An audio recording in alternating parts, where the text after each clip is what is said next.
শুরু হলো সংযমের মাস মাহে রমজান। দেশের আকাশে বুধবার সন্ধ্যায় পবিত্র মাহে রমজানের চাঁদ দেখা গেছে। জাতীয় চাঁদ দেখা কমিটির বৈঠক শেষে ধর্মমন্ত্রী কাজী শাহ মোফাজ্জল হোসেন কায়কোবাদ জানান, রমজানে কালোবাজারি করে যারা নিত্যপণ্যের দাম বাড়াবে তাদেরকে বঙ্গোপসাগরে নিক্ষেপ করবে সরকার। সন্ধ্যায় জাতীয় মসজিদ বায়তুল মোকাররমে ইসলামিক ফাউন্ডেশনের সভাকক্ষে জাতীয় চাঁদ দেখা কমিটির বৈঠক বসে। এক পর্যায়ে কক্সবাজার, সিরাজগঞ্জ ও নেত্রকোনা থেকে চাঁদ দেখা যাওয়ার তথ্য আসে কমিটির কাছে।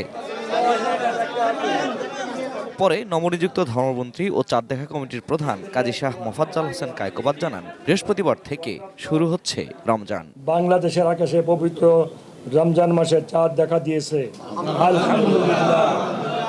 এমত অবস্থায় আগামী 6 ফাল্গুন 1432 বঙ্গাব্দ 19 ফেব্রুয়ারি 1447 হিজরি সালের পবিত্র রমজান মাস গণনা শুরু হবে, আলহামদুলিল্লাহ।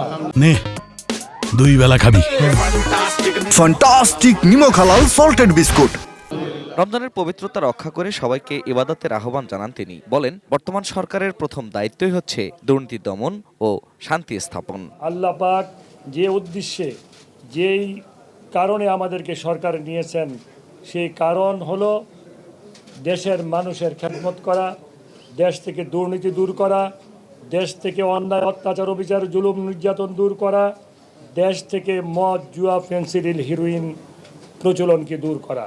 আমার বিশ্বাস আমাদের মাননীয় প্রধানমন্ত্রীর নেতৃত্বে আমরা সেই সমস্ত কালোবাজারিদেরকে বঙ্গোপসাগরে ছুঁড়ে ফেলবো ইনশাআল্লাহ। কমিটি জানায় 16 মার্চ পবিত্র লাইলাতুল কদর পালিত হবে। মাহে রমজানের চাঁদ দেখা যাওয়ায় সারা দেশের মসজিদে মসজিদে যথারীতি তারাবি নামাজ আদায় শুরু হয়েছে। আল্লাহ পাক আমাদের হেদায়েত নসিব করেন, আমাদের সহি বুঝ দান করেন। Ferdous Rahman, ATN news, Dhaka.